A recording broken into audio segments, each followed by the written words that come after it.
Hello and welcome back to another video. Today we are reading His Reasons. It's a Todoroki X Reader fanfic by AhsleyH713. Out of breath. We're going to try to get through chapters 9 and 10. I'm actually recording earlier than usual, so shouldn't be as tired. Hopefully. Yeah. I wanted to say something else, but I don't remember what it was.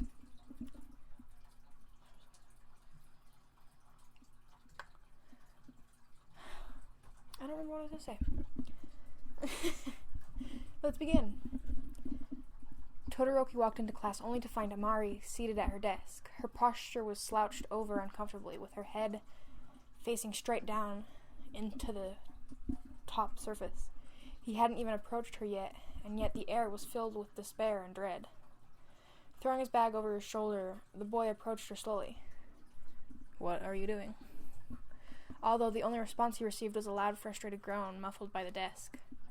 "I'm studying." Obviously that didn't look like studying. She just looked rather sullen, so much so that he called her out on it. "Do you usually study with no book and your face down on the desk?"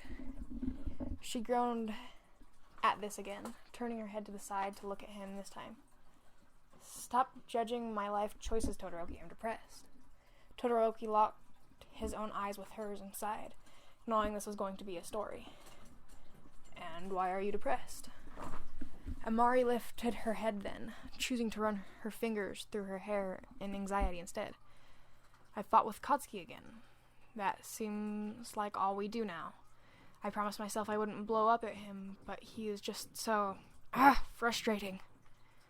Todoroki seemed to fully understand this, knowing just how Bakugo was.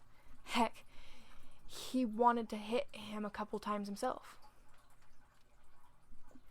"I don't think you should fault yourself for that."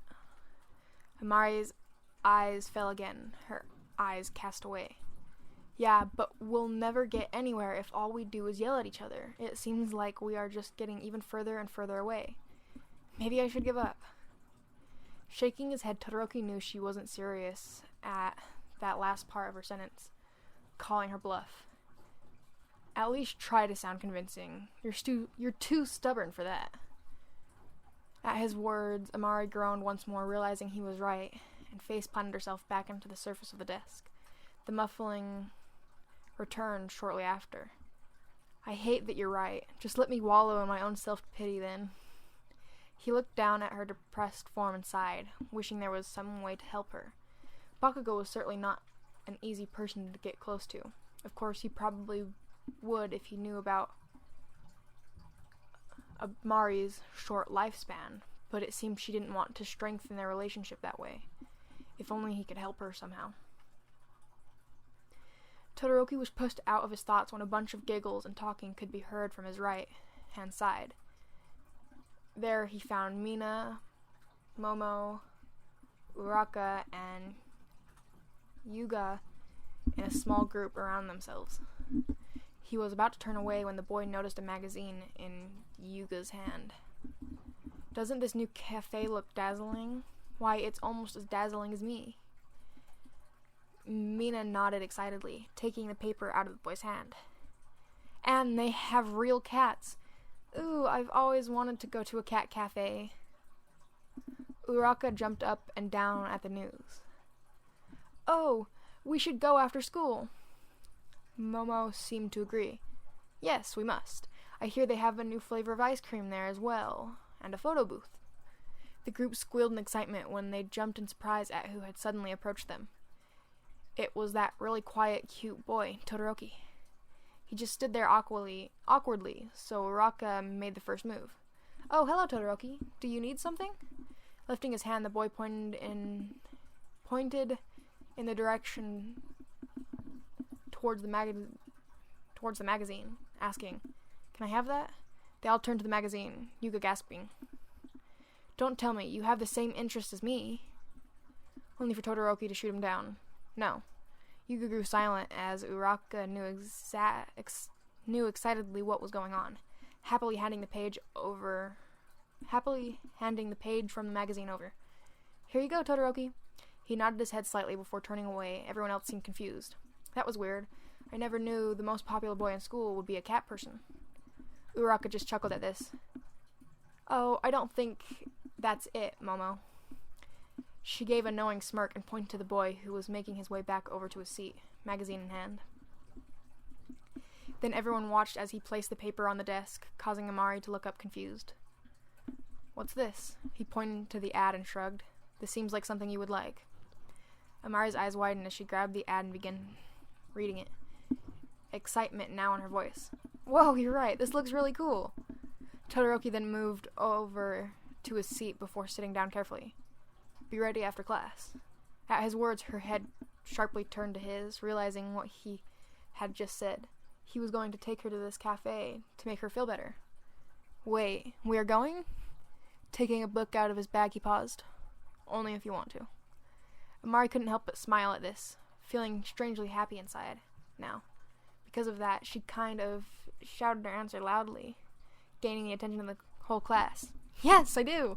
Everyone turned around to look at her strangely, only hearing her response and not the question. It must seem really weird.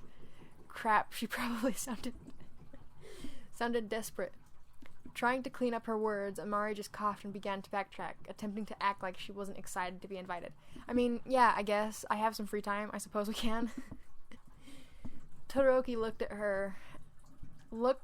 her act and couldn't help but smile in amusement, gaining a blush of embarrassment from the girl. All right, then. Class started soon after that, but all Amari could think about was the plans she had after. They walked to the cafe shortly after the class, only to be greeted by about a dozen cats. After they paid, the two made their way into the corner and ordered some ice cream. Amari picked up a black cat and giggled excitedly. Aw, I love them! I will be your mother now, small cat. Todoroki couldn't help but feel amused by her statement. You can't adopt them. She just frowned at that, putting him down. Why do you have to kill my dreams like that, Todoroki? They were soon greeted with their ice cream that was also cat-themed, and Amari smiled sadly. Todoroki was probably really uncomfortable here. Thanks for trying to make me feel better and everything, but I feel bad. This isn't really your kind of thing, is it? A spotted tabby kitten brushed his leg as he responded. No, but you like it. That made her feel both ashamed and strangely happy inside at the same time. That's what I'm saying. You don't have to do these things for me if you don't want to. I mean, I get that you feel bad because I'm going to die, but you don't have to force yourself to do this. Just being able to talk to someone is enough. Her words made him concerned, picking up the cat that was brushing his leg and holding it. Wait, is that why you think I do this? Blinking in confusion, Amari nodded. Isn't that the only reason? I mean, you wouldn't be doing this if I hadn't told you everything. Not that I'm not thankful for it, because I am. It's just, I like to know where we stand, so I don't expect anything. Todoroki thought back to their conversation and knew something deep down that she was right. Somewhere deep down that she was right. All of this did start out because he pitied her. He just didn't want her to be so sad anymore. If her brother wasn't going to be there for her, then someone had to. Taking a breath, he said his real feelings. I don't usually accept friendship like this. I find them annoying and distracting. Being the top hero was all I cared about. Letting her head fall, Amari couldn't deny the sting she felt at that. Good to know. But then he put a hand up, stopping her. All that is true, but for some reason I don't really mind it when I'm with you. Amari listened to his words and remained shocked. Even if they were lies, she didn't care. That was more than she could have ever asked for from someone. I feel the same way. I approached you because I didn't want to be lonely anymore, but I'm glad it's you, Todoroki. She smiled, and Todoroki felt that uncomfortable beat in his chest. He really liked to see her smile like that. That's the second time. Seemingly confused, Amari turned her head. What is? Petting the kitten below him, Todoroki replied. That's the second time you've really smiled. The first time was at the restaurant for your birthday. Feeling slightly embarrassed, Amari turned away. Really? I'm just happy. Really happy. Amari put a hand to her cheeks when Todoroki picked up a small white cat and handed it to her. She accepted the animal happily, changing the subject before dying of embarrassment. "Ah, he kinda looks like you." Suddenly, one of the waitresses came by, holding a small camera. "Oh, you two are such a cute couple." Amari gasped at that, throwing her hands up in embarrassment. "Oh, no. We aren't a couple or anything like that." The waitress didn't seem convinced, though, smiling sweetly. "My apologies. I'm here to take your complimentary photo."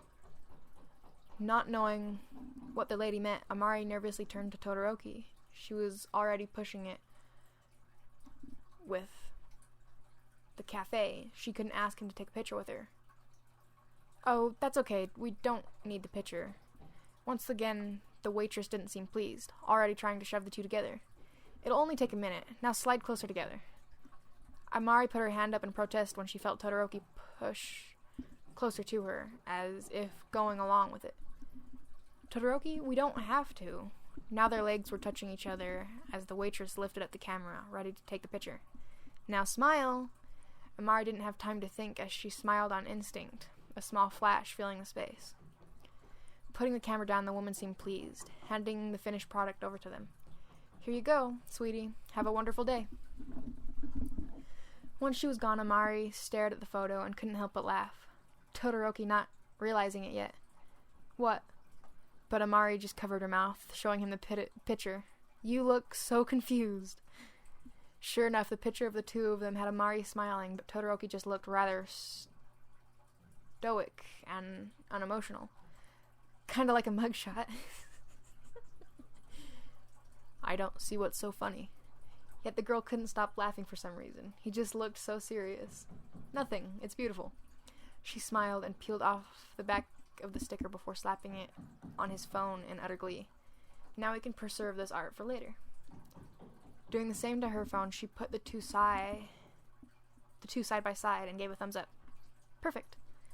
Todoroki just looked down at the surface, shaking his head in disappointment and changing the subject. "Are you ready for the USJ training tomorrow?" Amari thought for a moment at the changed subject before answering back. "Yeah, tomorrow I'm going to show Katsuki that I'm serious about becoming a hero. Maybe once he believes that, then we can finally get closer." Thinking back to Bakugo's words in the cafeteria, Todoroki felt that rage again, but tried to calm it for her, choosing something else to focus on. "You know, yesterday when you were missing, he called you his sister." Her eyes widened at that, bouncing closer to him, eager to hear more. "Wait, really? He did?" Todoroki nodded his head, which made her chest lighten with excitement. Maybe this was a sign. He's never done that before. I wish I could have heard it. He wanted to be happy for her, but the fact that she was this excited because Bakugo finally recognized Amari as his sister was kind of depressing. That was one of the most basic things you could do as a sibling, but she didn't have that. Clapping her hands together, she replied, "Well, that's progress. Maybe all hope isn't lost after all." Todoroki didn't want to take away her small happiness, so he just nodded. Maybe not. Amari smiled in excitement at this, holding the small cat in front of her. "Thanks, Todoroki. Once again, you've brightened my day." He remained silent at this, but felt just as happy as she was. He hoped things would turn around for the two siblings. Looking back towards the ice cream, Amari nodded her head with determination. "Tomorrow for sure. I'm going to show him I belong here."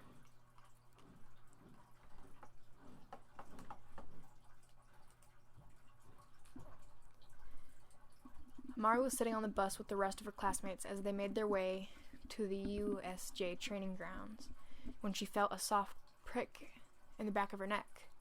It seemed to be getting worse as they approached the area. Sitting next to her was Midoriya, who turned to her in question at her puzzled expression. "Amari-chan, are you okay?" She snapped out of her thoughts and laughed slightly, ignoring the stare on her back. "Oh yeah, I'm good. Sorry, I've just been feeling a little off today for some reason. It'll pass." It wasn't completely a lie. Amari did feel rather strange ever since they stepped on the bus. She didn't know what it was, but she didn't really like it. Just then, Bakugo's voice could be heard above everyone, mocking her.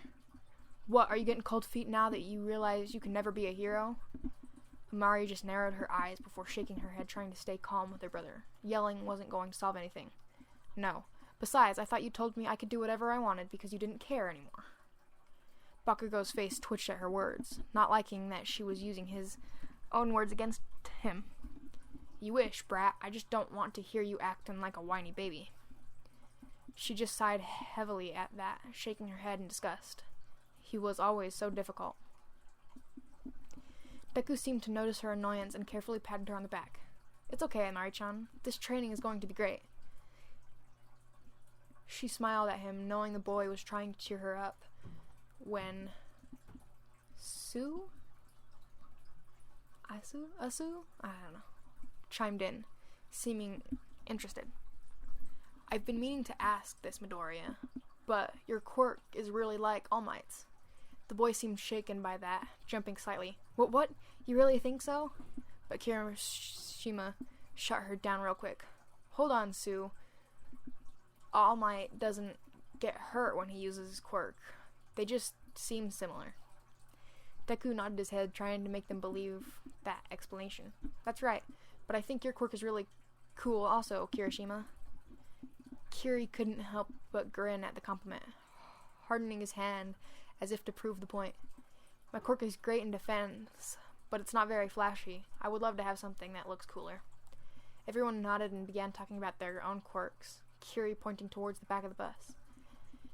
If we are talking flashy, we gotta go with Todoroki and bakugos, right? Those three are on another level. At his words, Amari flushed. I wouldn't say that. I'd just do the best I can. Sue heard this and leaned closer, now curious. Amari-chan, why is your quirk different from Bakugo's?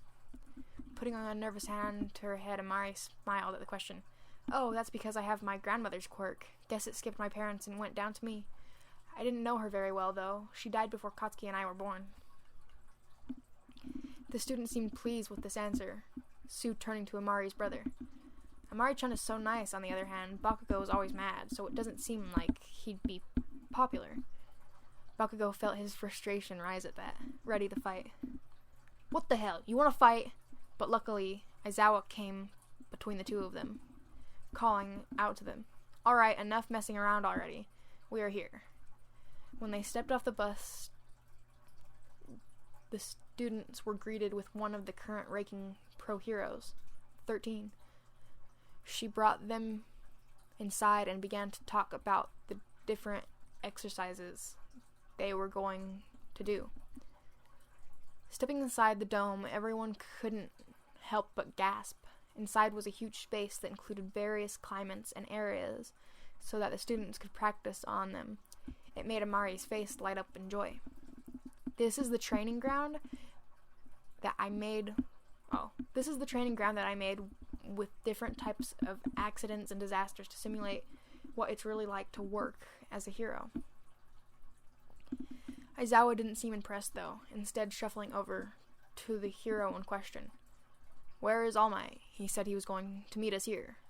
13 nodded his head and leaned in to whisper her response. About that, it looks like he did too much hero work earlier and is resting in the lounge for now. Shaking his head in disappointment, Aizawa sighed. It can't be helped. Let's get started then. Suddenly, all the lights around them broke and shot out, leaving this area in complete darkness. The water next to them turned on and off rapidly, as an immerse presence filled the air. The sharp pain in the back of Amari's neck returned, now this time stronger than ever before. She didn't like it. The students all watched as the purple swirly mist suddenly appeared before hundreds of strangers entered the portal all at once. What is that? Aizawa seemed on edge as well. 13, protect the students. Don't move. Remaining silent, another man appeared out of the portal. He had light blue hair with various hands all over his body. Just his presence brought a shiver down everyone's spine. The teacher gazed at the stranger with intent before placing his goggles on and staring darkly. Those are villains. Everyone gasped in fear as the blue-haired man stepped forward, looking rather disappointed. Looks like the teacher's schedule we got was wrong. Where is he? Where is All Might? I went through the whole trouble of bringing this crowd also. I can't believe he's not here. Then he got another idea. I wonder if you'll come if I kill some kids. Amari watched with hollow eyes and realized what was before them. This wasn't some kind of training. No, these were real villains, and they wanted All Might. The man grumbled in silence when the purple warp spoke, this time with interest towards the students. Wait, that's the girl who sensed us. Then, before anyone could think, a warp opened up right next to the students and engulfed Amari whole, causing her to disappear altogether. Todoroki and Bakugo's eyes widened before racing forward to see where she had gone. Amari! Amari gasped as she was thrown onto the floor suddenly and looked up, only to find the blue-haired man and the rest of the villains a couple feet from her. He leaned down, his curiosity turning his head in question. This is her? She doesn't seem like anything special. Narrowing her eyes, Amari began to slip her hand into her back pocket to grab a pill when he caught her. Oh, and what are you trying to do? Then in one motion he reached down and wrapped four of his fingers around her arm, pulling it back so she couldn't reach the box. Grating her teeth in pain, he just seemed amused. Is this what you were looking for? Bakugo's eyes widened at the scene, already racing forward, only to be caught by 13. Get away from her, you bastard! But the man just ignored the kid's words, pulling out the small box on her belt and eyeing it curiously. You need this, don't you? It would be a shame if something happened to it. He smiled in delight as the man pressed all his fingers onto the object, and Amari watched as her pills disintegrated beneath his palm in shock. This was really bad. Now she couldn't use her quirk anymore. She was useless.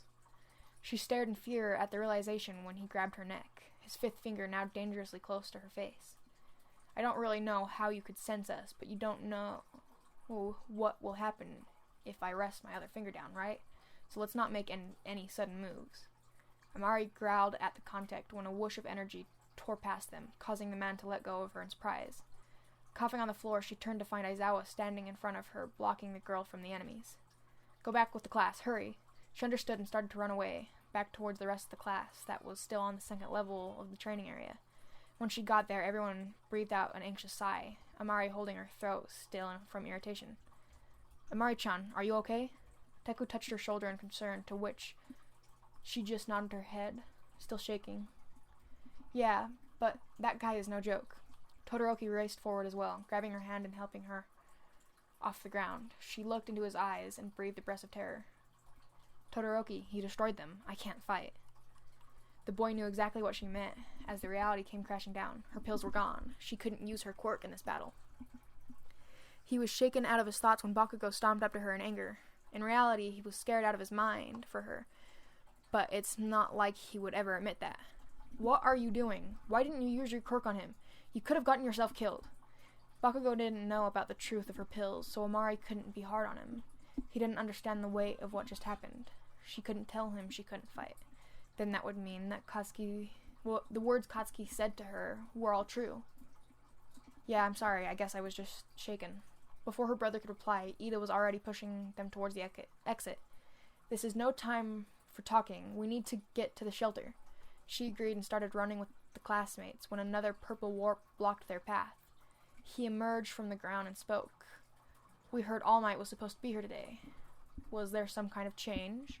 Bakugo and Kirishima saw this as their chance and raced forward quickly, their quirks aimed directly for the villain. Take this! Mari's eyes widened, but before she could tell them to stop, it was too late. That wouldn't work on this guy. Katsuki, no! A loud explosion covered the area, only to find that she was indeed correct. The blast didn't shake the warp villain at all. Oh dear, that's dangerous. That's right, even if you are students, I'll still scatter and torture you all to death. Everyone gasped as the warp grew, covering them with a purple substance. If only Amari could have used her quirk, then she could have protected her friends from this monster. She felt herself being swept away, only hearing the screams from the other kids who were in just as much trouble.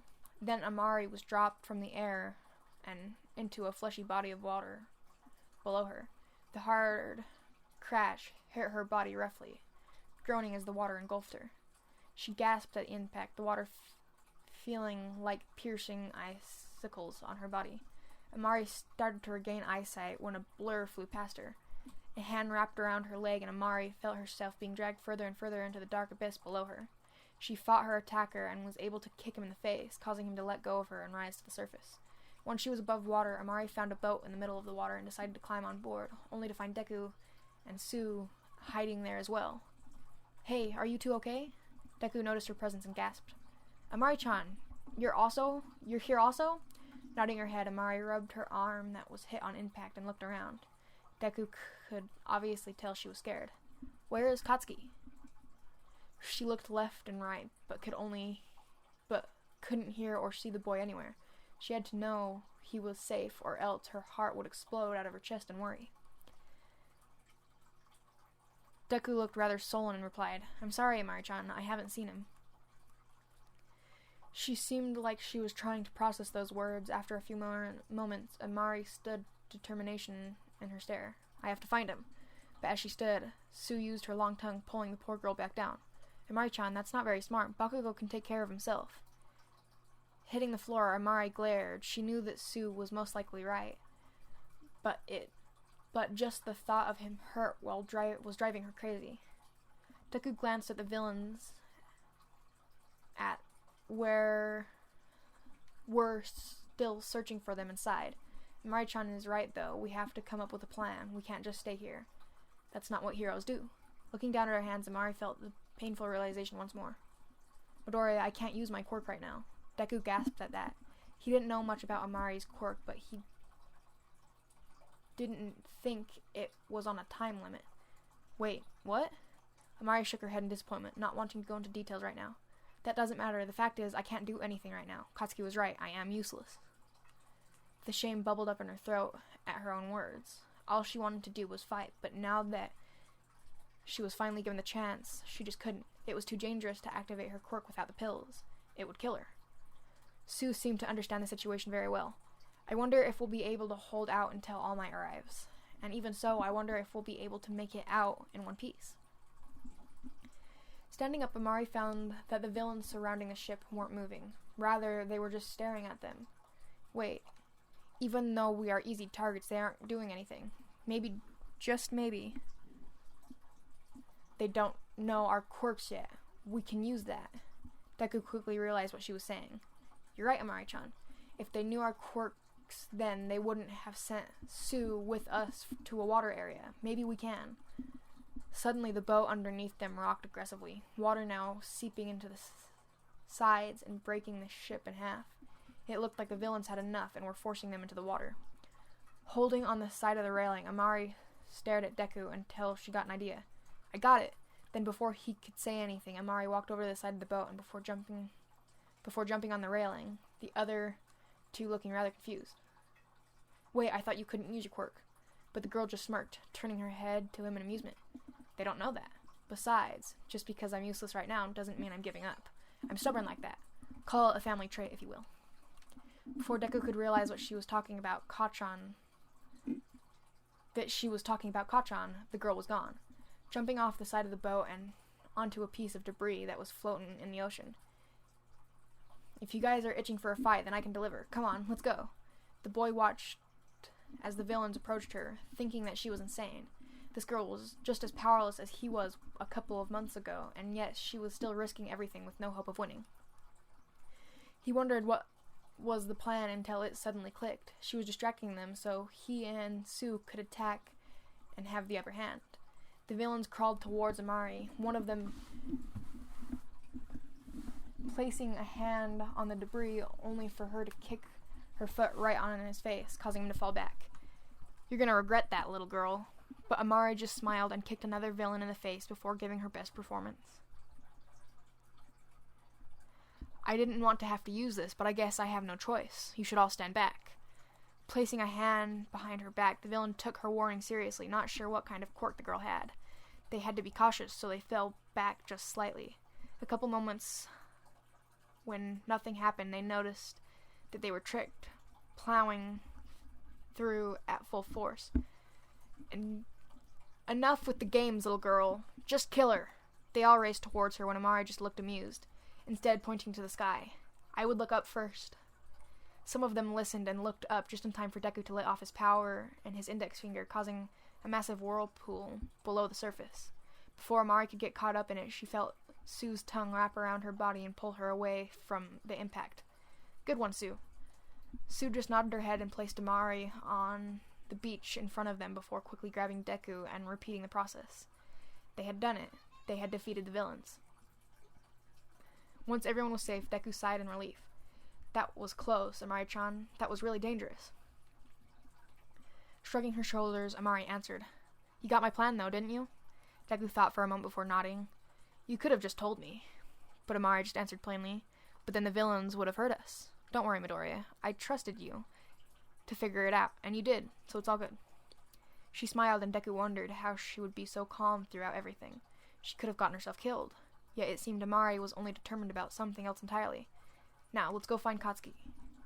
They all decided to get closer to the main battle with Aizawa and the blue-haired villain, just to see if he needed any help. Just because they were kids didn't mean they couldn't lighten his load a bit. Amari also agreed, hoping that Katsuki would be there as well. As they approached the area, Aizawa was still fighting, although he looked exhausted rather than before. It was kind of concerning. Amari took a step closer to the action when suddenly a hand wrapped around her mouth, covering her gasp of surprise and pulling her back. Thinking quickly, she struggled against her attacker, punching him in the stomach, which caused him to groan. She was about to do it again when a voice stopped her. Amari, stop, it's me. Blinking twice, she turned around and found Todoroki staring at her, now holding his stomach from the place that she had punched. He dropped his hand, then causing her to speak. Todoroki, what are you doing? I could have hurt you. Her eyes then focused on the person next to him, and huge relief entered her chest. It was Katsuki. Katsuki, you're okay. Bakugo just scoffed at her words, seeming unamused. Of course I am. Did you really think a bunch of thugs would have held me down? Keep dreaming. Amari just smiled at that, just happy that he was okay.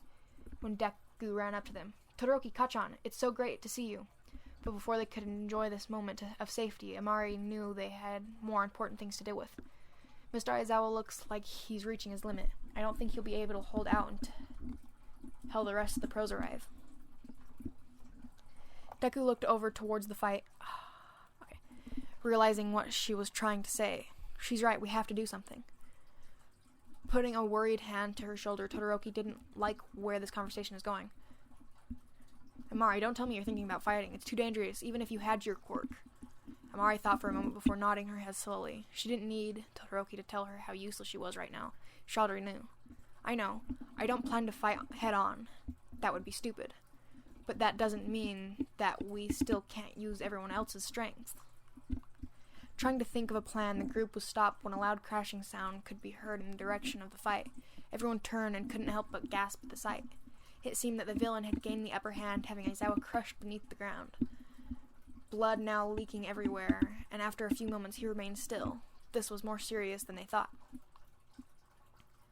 Putting a hand to her mouth in horror, Amari whispered, Mr. Aizawa. Bakugo was watching as well, but hated this feeling of helplessness in his stomach. He couldn't just stand here and watch his teacher die. That's not why he became a hero in the first place. Taking a step away from the wall, Amari gasped, grabbing onto his hand desperately. Katsuki, what are you doing? We can't fight that. He gazed at her hand before aggressively throwing his sister off. Shut up. You can't, but I can. Realizing what he was doing, Amari cursed, throwing her arms in front of her. If he went out there, she couldn't help him, and that terrified her. No, you can't. Did you see that thing take down Mr. Aizawa? You're going to get yourself killed. Would you just stop with your ego for 10 seconds and think logically? If you go out there, I can't help you. Bakugo thought about her words for a moment before shoving her aside aggressively, the girl hitting the side of the rocks. If he just stood there, then all of his power he gained from his sister would have been wasted. Gritting his teeth, his brother replied, Who said I need your help? I'm going to be the greatest hero, so this is nothing. You wouldn't understand because of how weak you are. Look at you. Now that we're in a real battle, you're too scared to use your quirk, right? Well, I'm not. That wasn't the case at all, but she didn't want Katsuki to know that. All she knew was that what he was about to do was reckless and stupid. In her last desperate attempt, she called out to him, begging him not to do this. Please, Katsuki, don't do this. I don't want to lose my brother. He paused for a moment, thinking about those words before a sharp pain entered his stomach. He wasn't worthy enough to accept that kind of title from her, not after everything he took from her. It made him sick just thinking about it. I never once thought of myself as your brother. I'm gonna cry. Amari's eyes widened at the sting of his response, just watching him disappear from behind the rocks. Was that really true? Did he really not think of her as his sister? Todoroki watched the display before reaching down and helping Amari off the ground quietly. That idiot. She was only trying to save his life, and yet he had said such cruel words to her. Amari wiped a lingering tear from her face before shoving down the pain that she felt. She didn't have time for this now. She had to watch Katsuki to make sure he was alright. Turning a gaze back on the fight, Bakugo raced towards the villain, his arm stretched out in an oncoming attack. Die! A large explosion went off, and when the smoke cleared, Bakugo smirked, thinking he had won. That was, until a large, monstrous creature was blocking the way. His explosion had no impact at all. The villain just seemed amused. You like it? This is what we brought to kill All Might, although I guess we'll just have to settle for you. Bakugo's eyes widened as the Nomu grabbed the poor boy's head before throwing him in the opposite side of the area. Amari covered her mouth in terror, already feeling her legs wanting to move to him. He groaned, feeling the blood running down his face before letting off another explosion, this time being able to dodge the Nomu's attack and running back to the blue-haired villain. Thinking he had the upper hand, Bakugo smirked, raising his fist towards the man, only for him to catch it, holding his hand back with no struggle at all. This is the best you can do? I thought UA students were supposed to be the elite. The boy had just enough time to widen his eyes before the villain placed the rest of his fingers on Bakugo's arm, watching it crack and disintegrate underneath him, now dangerously close to his arm. Then, without thinking, the Nomu was able to grab Katsuki again, this time pounding him against the floor, causing the area to crack around them. Deku turned to his friends, desperate to figure out a plan when he noticed someone missing from the group. Todoroki's eyes widened in fear as he realized exactly who it was. The blue-haired villain strolled up to Bakugo, who was struggling to breathe, and smiled. Thanks for the entertainment. Then he snapped his finger and the Nomu raised his fist before pounding them down in full force at the boy. The impact would have clearly killed him. Closing his eyes in fear, Bakugo waited for the pain, then everything stood still around him. The impact that he was waiting for never came. Instead, it was replaced by silence. Bakugo decided to open his eyes in confusion, only to see a shimmering gold coating around his entire body. It was like the attack just bounced off of him. The villain also seemed confused, turning his head to see Amari standing a few feet in front of her, hand extended out and her eyes glowing red with her quirk. She had just saved his life. In that moment, Todoroki's world came crashing down around him all at once, recalling what she had told him about her backstory. He clearly remembered her saying that she couldn't use her quirk without the pills, that if she did so anyway, then she would die. That stupid girl. What had she just done? Amari seemed to realize it as well, looking rather distressed about the whole thing, already noticing that her hand had a tiny shake to it. A drop of blood leaked from her nose as Amari sighed. Who knew that it would end like this? Knowing the time she had left, she at least could make sure that Katsuki and her friends would be safe. Clutching to herself, she turned back towards the villains, intent in her step as she moved closer, a gold aura now filling the empty space. Well, I guess this is it. Might as well go all out, right? That was cruel. That was so cruel. Which means I'm going to read another chapter because I want to know what happens. If my stupid mouse will work. That one made me cry. A strong ringing in her ear started as Amari recalled the words that would play in her mind over and over since she was a child. It was like a record, forcing her to always remember the most important rule of her quirk. Amari, if you want to live, then you mustn't use your quirk without the pills. Understand? The doctor's voice was a constant reminder of her weakness and setbacks. Throughout her training and surgeries, the only thing that kept her alive was the dream of being able to stand next to Katsuki someday, protect him from the world. That's what had brought her to this moment. When she saw her brother being beaten and almost killed, Amari didn't even think before feeling her own legs move on their own towards him. It didn't matter if this was the last thing she could do for him. It didn't matter that he hated her. It didn't matter if this was the end of her life. She needed to save him. Drawing her hand back, Amari thought that this situation was slightly comical. All this time she had been fighting to live, crawling at the chance to survive, when in reality all it took was one moment before everything was taken away. Funny how the universe works. She could already feel her body rejecting her quirk, a burning heat filling her lungs and scorching her from the inside slowly. Although it seemed Amari had other plans, staring at the villain with intent. She really was going to die, then she might as well go down kicking and screaming. The villain noticed her stare, slightly interested. "Oh, it's you again. The one who's supposed to be special." Shoving the pain down, Amari narrowed her eyes in disgust. "I don't know who you are, but you've made 2 big mistakes." He crossed his arms interested, curious to see where this little girl was going to go with this. And what would that be? Lifting up her arms, Amari felt the gold matter swirling her body in warning. Her piercing red eyes glaring at the man. "You would hurt Katsuki. Now I'm pissed." Bakugo watched the scene as Amari leapt into action, cursing her name in the process. What was that idiot doing? If he couldn't beat them, then how could she? He was the best, after all. Covering her body with the protective coating, she dodged the Nomu's attacks, hands raised out to confront the blue-haired man. The villain smiled and was easily able to catch her fist. "That's all you can do?" Although Amari just smirked as he realized that the quirk wasn't working on her. It was the stupid gold coating on her body blocking his attack.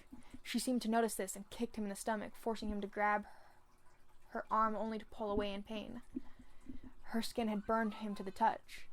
He shrinked away only for her to feel a massive presence behind her, turning to find the Nomu staring at her. Oh crap. In one motion, he grabbed her body and flung her to the other side of the area, causing Bakugo, Todoroki, and Deku to gasp. They covered their mouths to stifle a cry of terror.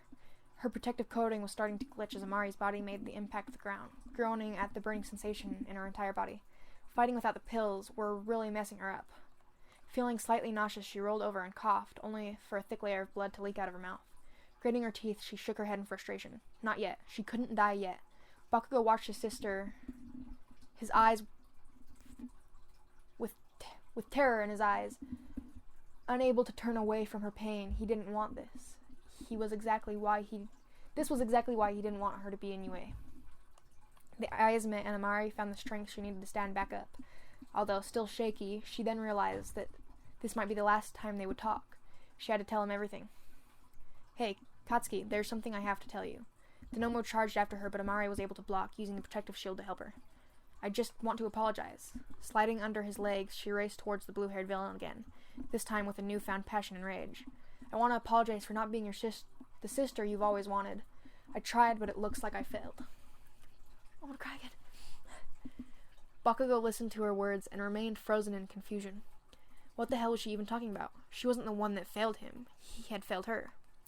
The villain blocked her punch and pushed her away, Amari coughing once again, but trying to cover up the blood with her hand. She didn't want them to know she was hurt this bad. "I know I'm not good enough to be a Bakugo, but I really wish I could have been one day." She sensed the Nomu's approach her, and this time Amari was smart, flicking her hand and causing a gold circle to form around the creature so he couldn't move. Bakugo's eyes hollowed when he saw a line of blood dripping down her forearm that had just made the dome. Instead, he tried to get her to stop fighting and run away like she should have done in the first place. "You idiot, just get out of here already. What the hell are you doing?" Then, crushing her hand into a fist, the dome entrapped the Nomu in one spot. Bakugo saw the blood pour down even quicker than before now, and it terrified him. But Amari just found his words funny, thinking about his statement as the spikes of pain punched her abdomen. "Idiot? Yeah, that sounds about right. Listen, Katsuki, I don't care if you hate me. I don't care if you've never seen me as your family. It doesn't matter, because either way, I'm still your sister and I love you, you jerk. Like I'd let you die."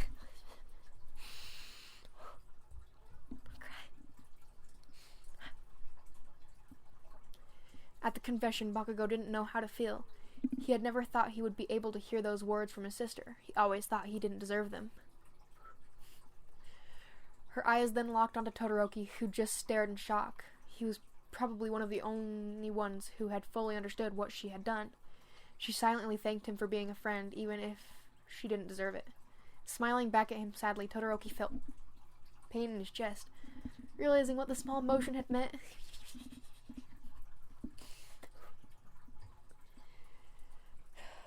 She was going to die, and she accepted it. He put a shaky hand to his mouth before whispering out, "No." Todoroki then realized he wasn't about to let her die and raced out into the battle as well, throwing a sheet of ice towards the villain in question. Amari blinked in surprise, now having to grit her teeth from the pain. The Nomu was fighting her barrier with everything, and it was causing more strain on her body. "Todoroki, what are you doing? It's dangerous." Turning his head to her, he only frowned. "I should be saying the same to you. I'm not letting you die." Her eyes turned sad just then, shaking her head. He was sweet, but coming into battle now would be pointless. "It's too late. I already can't go back. It doesn't matter anymore." Bringing his hand up, Todoroki just replied plainly, "It matters to me." They froze when the villain burst out of Todoroki's ice wall, now looking rather annoyed. "All I want to do is kill All Might, and now I have to deal with these kids. It's frustrating." Amari felt the strain on her body and knew that time was running out. If she wanted to save her classmates and Katsuki, then she needed a solution, and fast. Looking around at their surroundings, Amari came up with a plan, although she was sure it was a plan they weren't going to like. That's why she decided not to tell them about it. She checked the position of the villains, Todoroki and Bakugo, before taking a deep breath. This would probably be the last move of her. It was risky, as it was without over half of her initial organs shutting down one by one. Taking one look at Todoroki, she smiled, trying to ingrain his face in her memory forever. He would never know how grateful she was for having the honor of being friends. God, this is sad. Todoroki. He turned to her only to find tears in her eyes, a saddened expression upon her face. Her words, they were like a shot through his entire body, engulfing him with grief as he processed them. "Thanks for being my friend." Then her expression turned serious, and in one motion she lifted both her arms up, causing Todoroki and Bakugo to be covered with gold protective shields. Mari screamed at the pain before running up to the blue-haired villain, her palms extended in a position that was very familiar to Bakugo. The villain just looked amused at her attempt. "What are you going to do, attack me the same way again? That's not very smart." But Amari just smirked, watching her palms spark and pop with explosive heat, using Bakugo's quirk for the first time in her life. Not quite. Then in one motion she aimed her hands toward the ground, smacking the floor and causing an enormous explosion to fill the entire space. It was so large that Deku and Tsu were almost carried away by it. Luckily, though, Amari's gold shield protected Todoroki and Bakugo from the blast zone, which had them in absolute shock. Katsuki mostly. Was it possible? When they were young, he had only seen Amari with one quirk. Their grandmothers. He often made fun of her behind her back for not having their parents' quirk. But was that really all a lie? Why was Amari hiding this? He had so many questions. The smoke began to clear, only to find the blue-haired villain was tossed through one of the walls in an explosion, groaning at the impact that he made.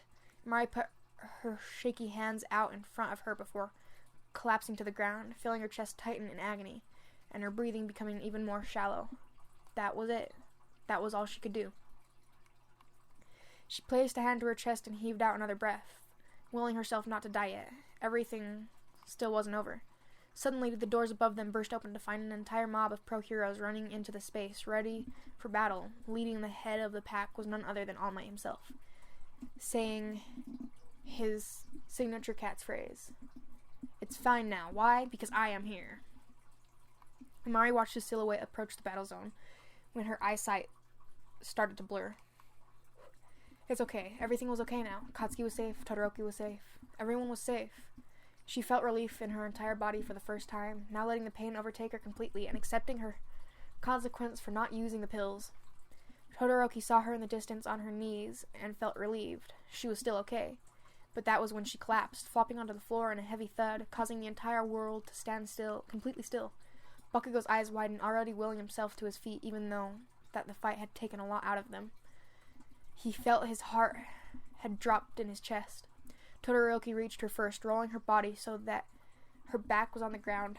Streaks of blood had covered her arms and face in thick lines as she lay unconscious and unmoving. Amari? Hey, Amari! Pushing her shoulders back, she gave no response, and the reality started crashing down on him. He put a finger to her neck to check her pulse before gasping. It was barely there. No.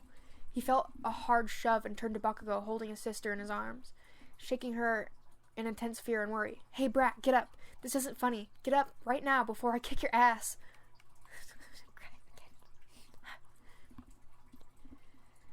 The shaking didn't cause her to wake up, though. Todoroki feeling the need to tell him to calm down. That wasn't going to wake her up. Bakugo.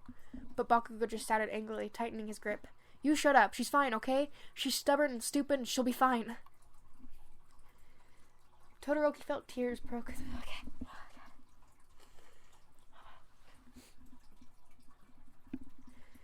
Todoroki felt tears prick the corner of his eyes, realizing he would have to tell Bakugo just exactly what she had done. She wasn't supposed to use her quirk without her pills, but even so, she did it to save you. The hard realization hit Katsuki in the face, a wave of emotion overtaking him. This was the first time he had ever heard this. What the fuck are you even talking about? Quit talking like you know her. She's going to be fine. Thinking back to Todoroki's words, Katsuki thought back to the battle and remembered what Amari had exactly said. Her words, they sounded like a goodbye, like she knew this was going to happen. Oh God, what if that bastard was right? He stared at her face and felt an unknown feeling of absolute despair and guilt creep into him. He wanted to use his power he had taken from her to save her, to help her, not to kill her. She told him not to go out and fight, but like a blind idiot, he did it anyways, causing her to be like this. Shaking his head, Bakugo began to talk to himself, to reassure himself, because it's not. Then he would go completely insane. Because if not, then he would go completely insane. Tears began to fill his eyes as he spoke his denial. No, shut up. Just shut the fuck up. Shut up. It's not my goddamn fault, okay? She's going to be fine.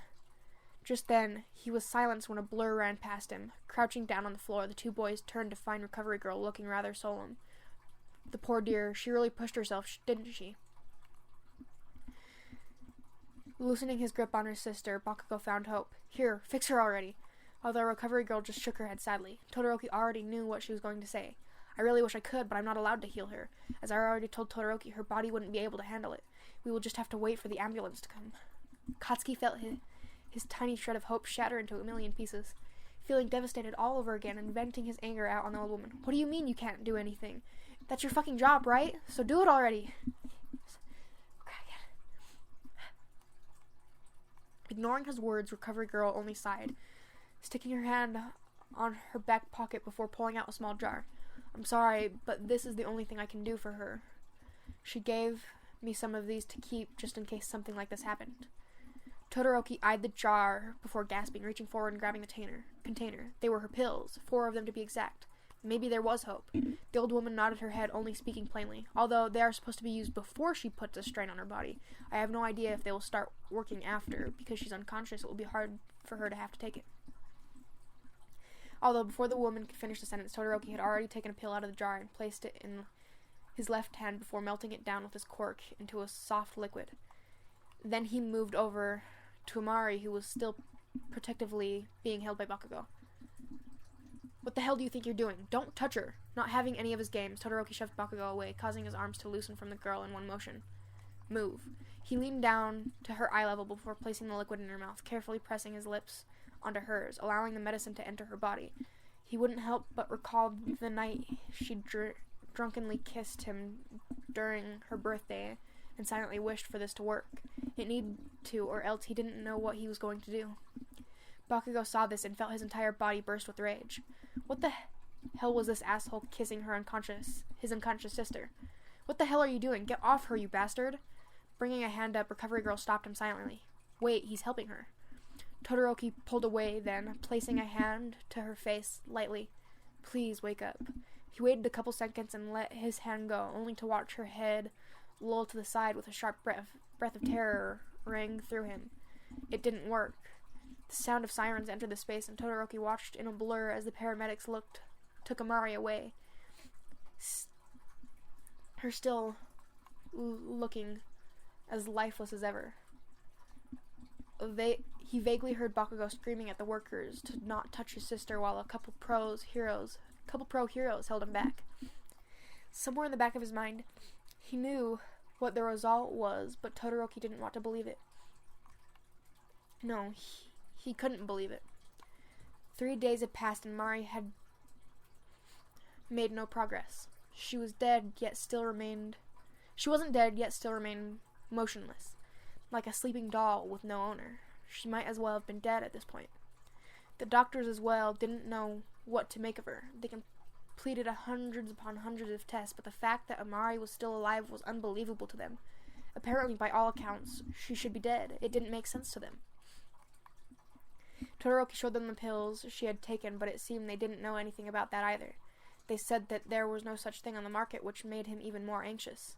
Bakugo himself hadn't left his sister's side since the incident, refusing to let anyone touch her unless they said they were going to help her. His anger was even worse than usual, just trying to cover up his own guilt and grief. Todoroki watched the doorway as Katsuki picked up his sister's hand and couldn't help but feel the uncomfortable rage in his stomach. None of this would have happened if he just loved her and accepted her. That's all she wanted in the end. He decided that enough was enough. If this really was the end of Amari, then he wanted Bakugo to know just what she did for him, and how much he had hurt her. Stepping into the doorway, Katsuki noticed his presence and groaned. It seemed like this bastard was also visiting her constantly. What do you want now, icy hot? Leave me the hell alone. Narrowing his eyes, Todoroki started the conversation he had been holding in for some time. I've been watching everything for a while now, holding my tongue because of her, but not anymore. You need to know. Bakugo seemed confused by all this. What the hell are you talking about? Todoroki took a step forward, his voice seething with anger. She loved you so much, and you treated her like nothing. Ever since that day when you ignored her as a kid, all she ever tried to do is earn your approval, but you just kept pounding her into the ground, forcing her to drink and fight to the edge of her breaking point, just so that she could hear you call her sister.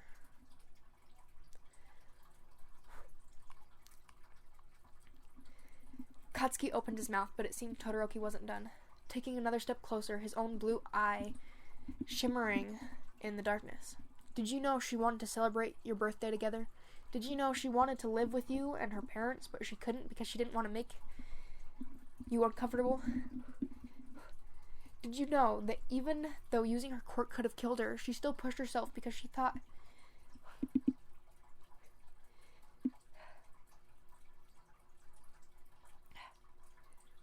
she had to earn her last name?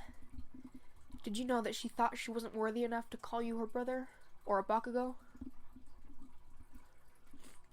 No, of course not, because you just pushed her away.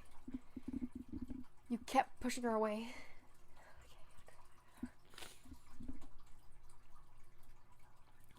And look what happened. Balling his fist in anger, Katsuki shot up from his seat, feeling the overload of information. His fist raised up as he grabbed Todoroki's shirt in anger. Shut up! You don't know anything about her! Glancing down to her sleeping form, he glared at her brother. I know more than you do, because I actually cared. Maybe you should try it. Bakugo's eyes widened as he realized that what Todoroki was saying was true. How could this complete stranger know more than her actual brother? And did she really think that way? He was pushing her away because of his own guilt, not because he didn't acknowledge her. What if she dies thinking that?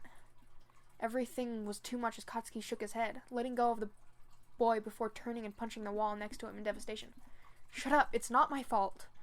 Todoroki remained silent as Katsuki realized he needed some air, just to get away from these suffocating feelings around him. Slamming the door behind him, Todoroki sighed, moving over to Amari sadly. I'm sorry, I know you didn't want him to know. He sat down in the seat next to her, wiping a hair from her face, and noticing that she was still wearing the bracelet he got her for her birthday. You really liked this, huh? Looking out the window, he recalled an unpleasant memory. You know, I really hate hospitals. I usually try to avoid them. Todoroki touched her hand lightly and realized It was deathly cold and pale, almost like a dead body. I don't know why, but I've shared things with you that I haven't shown or told anyone. What am I going to do if you really are gone? He felt a sob make his way into his throat, but he shoved it down. Please wake up, Amari. Please.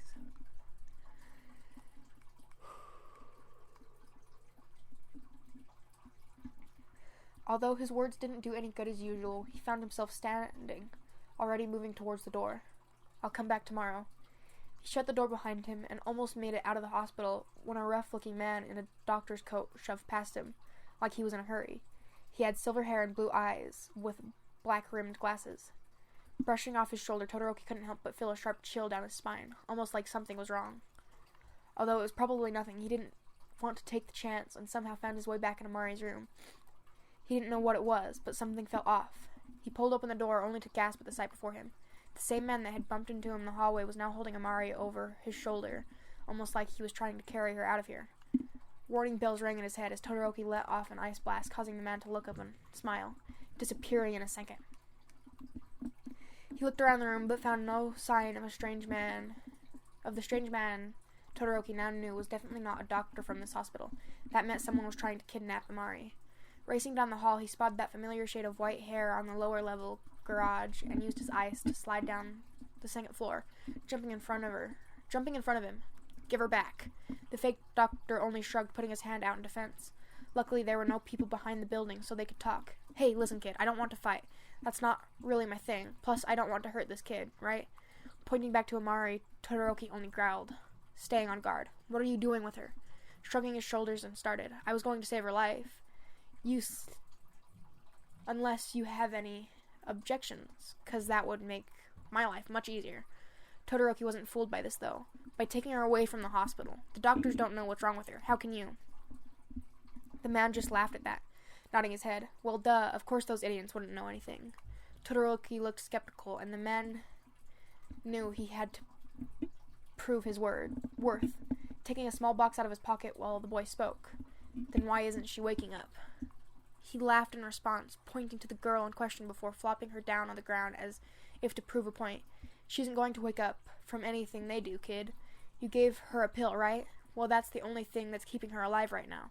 She can breathe, but that's all her body can do right now. What are you looking at right now is a brain-dead, motionless doll. Then he placed a hand to his chest. Unless you want me to save her, which is what I was trying to do before you interrupted me. Todoroki eyed the strange man and played the options in his head. It would be foolish to trust him after he almost kidnapped Amari. But then again, what option did he have? This guy knew about the pills when the other doctors did not. He vaguely recalled Amari mentioning something about a doctor to him. Could this hobo-looking guy really be him? Sighing heavily, Todoroki put his hands down. I'm coming with you. Don't even think about hurting her. Putting his hand up in fake worry, the doctor sighed. Whatever, kid. Do what you want. As long as it will make you leave faster, I don't care. Todoroki then followed the man into his car, laying Amari down on the seat before he lit a cigarette and groaned. This girl is going to be the death of me, I swear. After calming down slightly, Bakugo walked back to Amari's room, thinking about all the things that Todoroki had said. Was all that really true? He honestly wasn't sure if he wanted to know. Opening the door next to him, Katsuki froze when he noticed the room was completely empty. The bed covers were thrown away, and Amari was nowhere to be seen. Feeling his breathing pick up, Bakugo began to tear through the room, searching for his sister anywhere, but finding nothing. Hey, brat, Amari, I swear to God, if you don't come out right now. Amari! Yet all that met him was a hard and heavy silence as the realization set in. Amari was missing. That was sad, and I'm going to do another chapter, because I want to know more. Falling to the floor, 7-year-old Amari heaved out a shaky breath, feeling her small hand grasp her chest in desperation.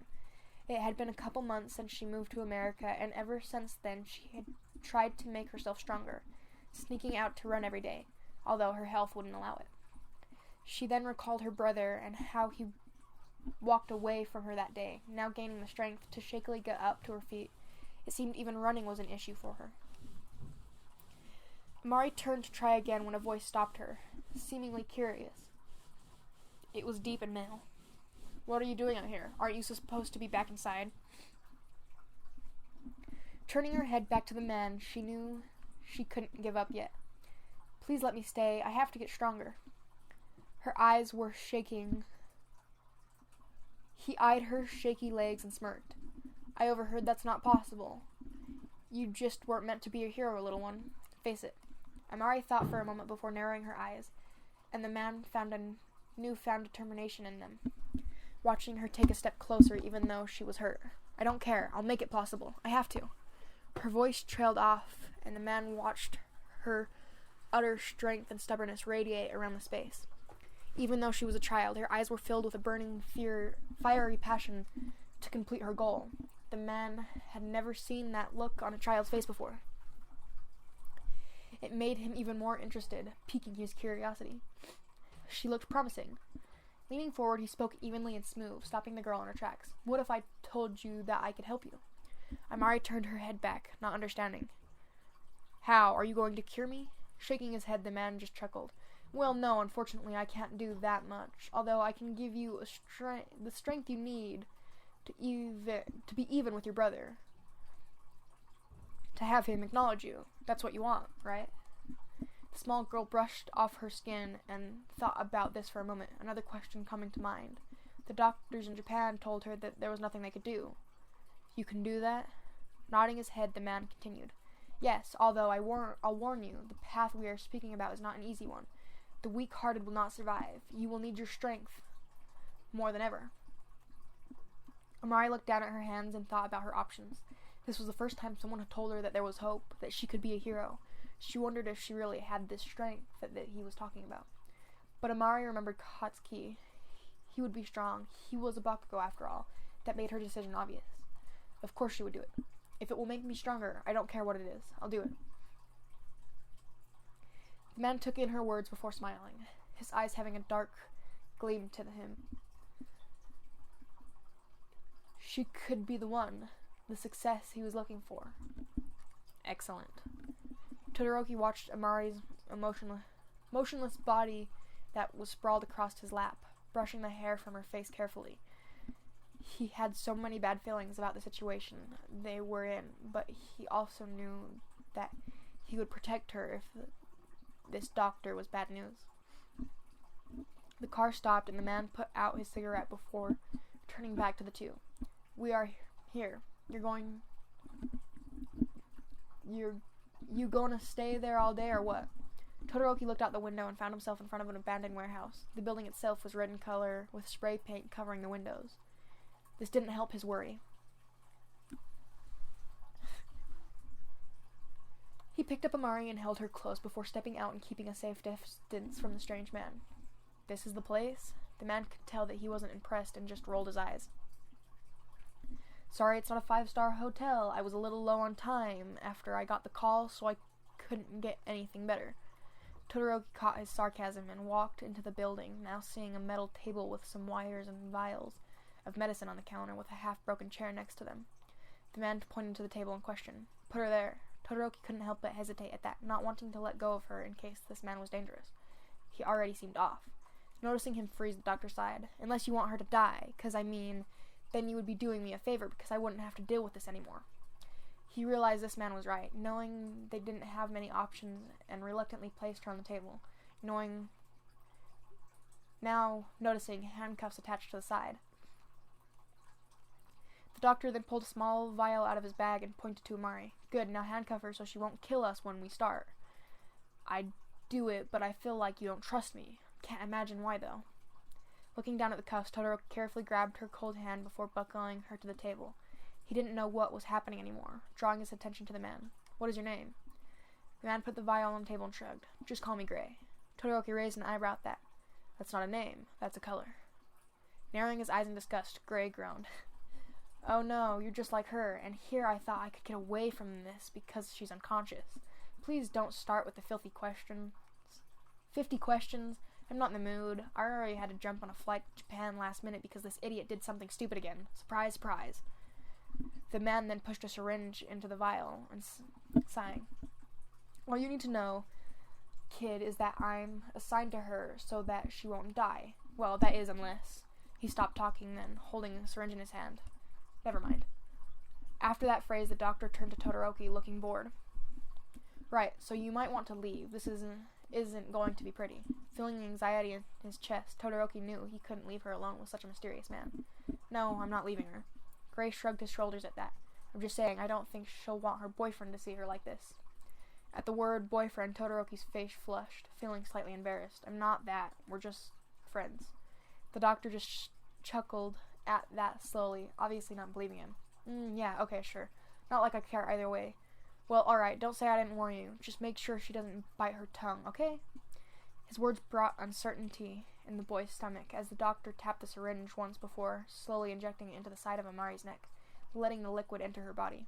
Almost immediately after, Amari burst to life, pushing against her chains and coughing erratically. Her breathing came out aggressive, almost like she had just swallowed a gallon of water, looking around the room to adjust her eyesight. Todoroki ran up to her, feeling his heart hammering in his chest. She was alive and safe. It was a miracle. Amari? Touching the side of the table, Amari recognized his two-tone hair color immediately, now wanting to put a hand to her face to calm an oncoming headache, but couldn't because of the chains. When her voice came out, it was scratchy and rough. Todoroki? He nodded his head, leaning forward. Yes, I'm here. You're gonna be okay. Amari smiled at that, realizing she missed his face, although quickly realizing something else. Where's Katsuki? Is he safe? Her mind was still hazy, but she could make out his head nod, now feeling his fingers wrap around her hand. Yes, he is all right, also. Amari smiled again when she felt her vision grew blurry, a pounding headache creeping in the back of her mind. The doctor noticed this, pushing his hand out to move Todoroki away. Here we go. Just then, her brow turned into one of discomfort and pain, pulling against her chains. Todoroki noticed her sweating more and more. Todoroki, go. Not understanding, the boy just spoke back, feeling the need to run up and comfort her cries of pain. What's wrong? Shaking her head aggressively, Amari gritted her teeth, seething at the words one by one, as if it was pure torture to say them. Don't want you to see me like this, please. But Todoroki didn't listen to her request, only able to watch in devastation. No, I'm not leaving you. What's wrong? What can I do? Amari squinted her eyes as she felt the medicine that the doctor had injected her with enter her body, scorching and burning her from the inside out. She was practically delirious from the pain. She gritted her teeth again, but this time was unsuccessful in holding back her scream, crying out and echoing the area around her. Todoroki didn't know what to do, turning to the doctor who was just putting on his jacket without a care in the world. What are you doing? Help her. He looked back at the girl for a moment before shrugging. I am. We have to wait until the medicine settles in her body. See you in 3 weeks. Just then, like that, the doctor was heading towards the exit, Todoroki letting off a blast of ice, stopping him. Wait, you're just going to leave her here? Looking rather annoyed, Gray spoke. I'm not listening to her screams for 3 weeks straight. You're lucky. She's taking it better than before. Could be because you're here, you know. Her not boyfriend. This brought 1,000 new questions in the boy's head, although one stuck out more than the others. How many times has she had to go through this? Thinking for a moment, the doctor sighed. I don't know, kid. I lost track at the double digits. The point is, she built up a tolerance through the years, so it should be over in 3 weeks. Before, it took months for the medicine to settle and agree with her body. Don't worry, she won't die. Probably. Although it didn't look easy, Todoroki just watched her in agony and pain, fighting against her chains aggressively while screaming. Probably? Gray just nodded his head, and that pointing back to the girl. Yeah, Amari is one of the most stubborn people I have ever met. That's what has been getting her through all these years. She'll be fine. Todoroki knew that part was true, at least. He could tell that just from the small amount of time he spent with her. It didn't ease his worries, though, in the slightest. Then he remembered what Amari said back on the night... Someone said something? When she told him everything. He recalled her saying not to ask about the scars and burns that were on her stomach. Was this the kind of torture she was going through just to use her quirk? Turning back towards the door, the doctor put his hand up before throwing Todoroki a set of keys. Feel free to stay here if you want. I don't care. Then the doctor left, and this time Todoroki didn't stop him, just staring at the keys in question. Was she really going to be like this for 3 weeks, he really didn't want to see that. But then again, he also knew he couldn't leave her alone. He moved back towards Amari, who was still groaning at the agony she was in, now partway delirious, and sat down in a half-broken chair before grabbing her hand and willing the pain away. She squeezed her eyes shut and shook her head, feeling the sensation on her skin. Although his touch felt like 1,000 needles, Amari spoke then, in quick gasps and pants. Katsuki. Todoroki's eyes saddened as she called out for her brother that wasn't there, desperately trying to reach her hands out to him. Katsuki, I'm sorry, I'm scared, it hurts. Tightening his grip, Todoroki felt tears prick his eyes. Watching her like this was torture. I'm right here, Amari. I'm not going anywhere. She let out another groan, and Todoroki hoped that the doctor was gone. He hoped that maybe this would be over quickly, and that she would go back to smiling and being her same annoying self sooner rather than later. Maybe he was wrong. Maybe it wouldn't take 3 weeks. It took 3 weeks. Todoroki hadn't left her side the entire time, just holding on to her and calming her with his words over and over. Sometimes she was tire herself out and grow unconscious before waking up and starting the process all over again. He called his family and faked an illness so that he could stay with her. It was the least he could do right now for her. Sometimes she called out to her brother and himself in her delirious state, begging them not to leave or saying sorry repeatedly. It broke his heart to see it happen each time.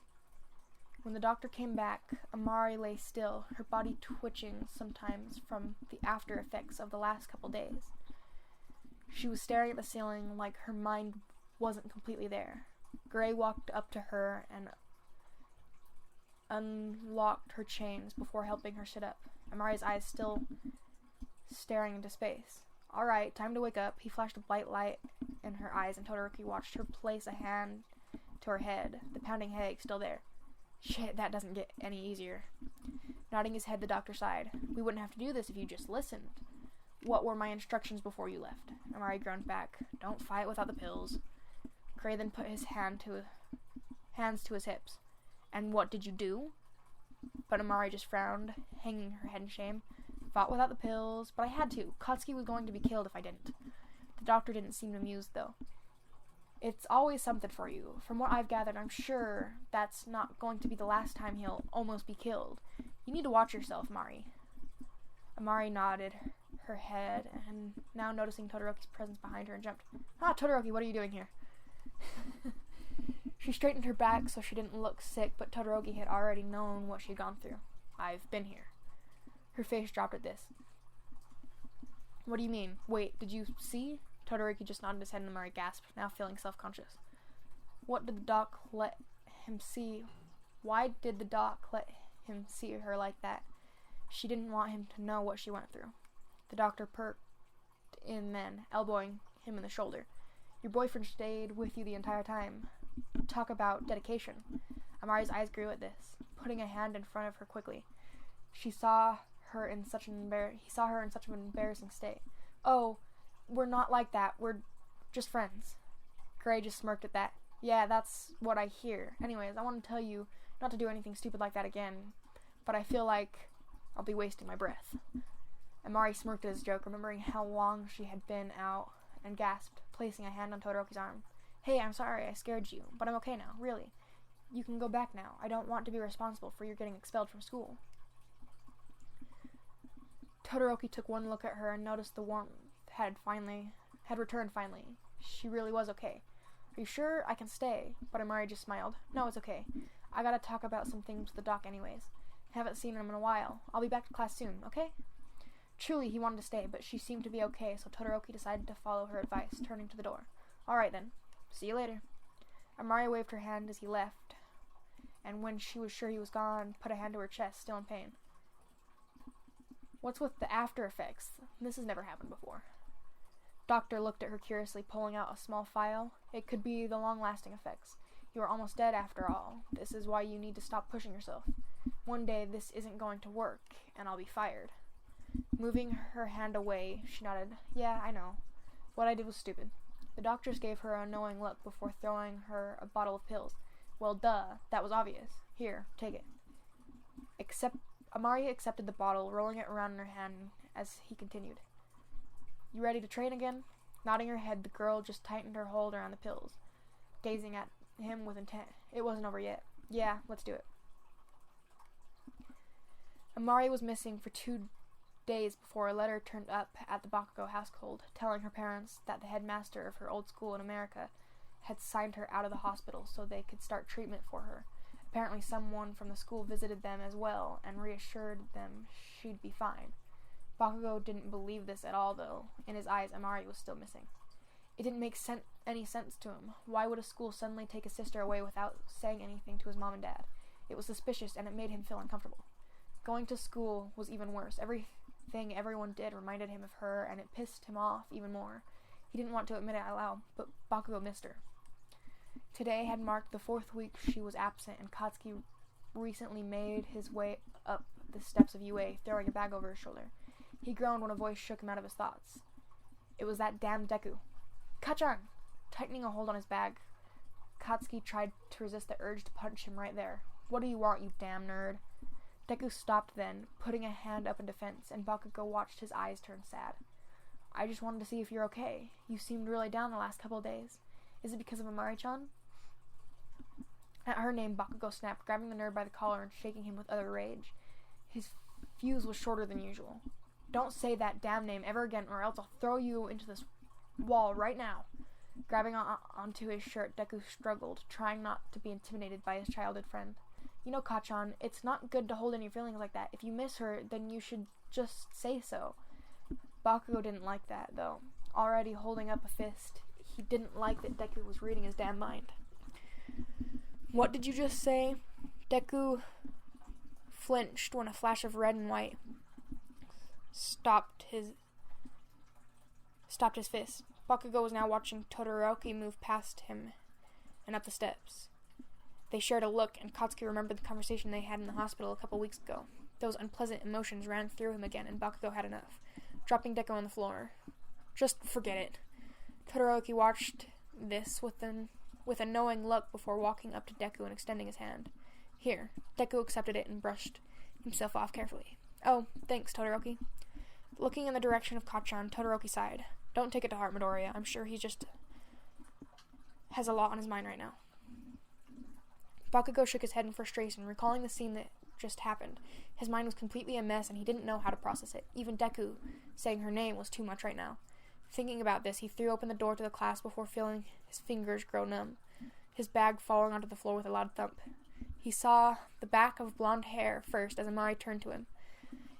That same goofy and annoying grin plastered on her face like nothing had ever happened.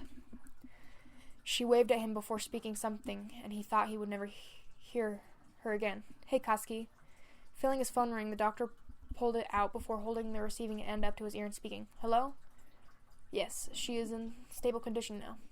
The voice on the other end seemed pleased. I knew I chose correctly. The doctor then pulled out another cigarette before lighting it. I still really don't see what you do in that kid. She's just reckless to me, not easy to control. The other man just answered back smoothly. That is where you lack understanding, my dear doctor. Her strength is our advantage. That's why she's such a success, our greatest masterpiece. Nodding his head nonchalantly, the doctor said, If you say so, I'll inform Dr. Ujiko about the updates. He'll want to know she's not dead yet.